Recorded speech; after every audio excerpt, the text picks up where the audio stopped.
সম্মানিত শিক্ষার্থী বন্ধুগণ, আসসালামু আলাইকুম ওয়া রাহমাতুল্লাহি ওয়া বারাকাতুহু। তো আশা করি আপনারা সবাই ভালো আছেন। আলহামদুলিল্লাহ আমিও ভালো আছি। তো আজকে আমরা অনেক একটা গুরুত্বপূর্ণ ক্লাস নিতে যাচ্ছি। তো ক্লাসটা হলো, আমরা বোর্ডের দিকে তাকাবো সকলেই। তো এটা বিষয় হলো গণিত, ত্রিকোণমিতিক অনুপাত। অর্থাৎ ত্রিকোণমিতিক অনুপাতের ক্ষেত্রে আমরা গুরুত্বপূর্ণ কয়েকটা সূত্র নিয়ে আলোচনা করব। এই সূত্রগুলো সহজ পদ্ধতিতে কিভাবে মনে রাখা যায়, এই বিষয়টা আজকে আমাদের আলোচ্য বিষয়। তো আমরা দেখতে পাচ্ছি যে এখানে আমি লিখেছি এ বি সি, অর্থাৎ একটা সমকোণী ত্রিভুজ লিখেছি। তো সমকোণী ত্রিভুজের ক্ষেত্রে আমাদের এ বি, অর্থাৎ এটা হয় লম্ব, এটা হয় ভূমি, আর এটা হলো অতিভুজ।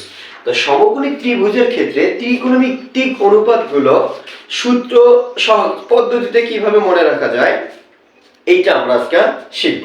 তাহলে আমাদের পিথাগোরাসের উপপাদ্য অনুসারে, অর্থাৎ সমকোণী ত্রিভুজের পিথাগোরাসের উপপাদ্য অনুসারে কিভাবে আমাদের এই sin cos tan এই তিনটা অনুপাত বের করা যায়, এই বিষয়টা আজকে আমাদের আলোচ্য বিষয়। তাহলে আমরা এখানে দেখতে পাচ্ছি নাম্বার 1, আমরা দেখতে পাচ্ছি যে এখানে আমাদের হচ্ছে সাগরে লবণ অনেক, অর্থাৎ সাগরে লবণ অনেক।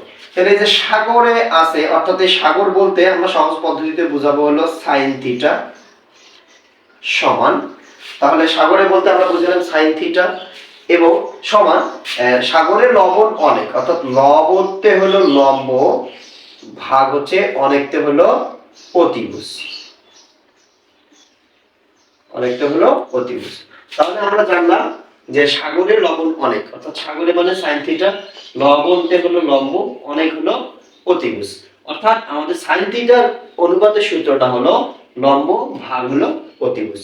তাহলে আমরা এটা সহজ পদ্ধতিতে এইভাবে পড়ে রাখবো। নেক্সট আমরা নিলাম যে কবরে ভূত অনেক, অর্থাৎ কবরে ভূত অনেকের ক্ষেত্রে তাহলে আমাদের এই যে কবর মানে হচ্ছে আমরা বুঝবো যে হলো cos থিটা সমান এই ভূতে হলো আমরা বুঝবো হলো ভূমি এবং অনেকতে বুঝবো আমরা হলো অতিভুজ।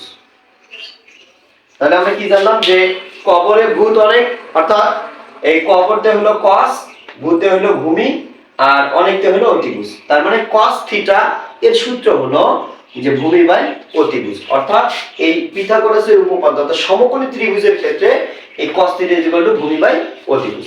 তো এরপর হচ্ছে আমরা লিখছি টেরা লম্বা ভূত, অর্থাৎ এই টেরা লম্বা ভূতের ক্ষেত্রে কি হবে, এই যে টেরাতে হচ্ছে হবে tan থিটা ইজ ইকুয়াল, এরপর লম্বা, তাহলে লম্বাতে আমরা মনে করব হচ্ছে লম্ব আর ভূতে হলো হচ্ছে ভূমি।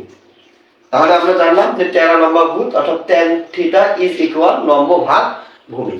তাহলে আমরা এই ছন্দের মাধ্যমে, অর্থাৎ এই তিনটা ছন্দের মাধ্যমে আমরা sin, cos এবং tan এর সূত্রগুলো মনে রাখতে পারি। অর্থাৎ আশা করি আমরা সকলকে বুঝাতে পেরেছি এবং আপনারা সকলে বুঝেছেন। তো ক্লাসটা যদি ভালো লাগে অবশ্যই লাইক, কমেন্ট, শেয়ার এবং ইউটিউব চ্যানেলটি সাবস্ক্রাইবের মাধ্যমে আমাদের পাশে থাকবেন। যদি কোনো ভুল ত্রুটি হয় অবশ্যই আমাদের ক্ষমার দৃষ্টিতে দেখবেন এবং যে সকল ক্লাস পেতে চান অবশ্যই আমাদের কমেন্টের মাধ্যমে জানাবেন। আসসালামু আলাইকুম ওয়া রাহমাতুল্লাহি ওয়া বারাকাতুহু।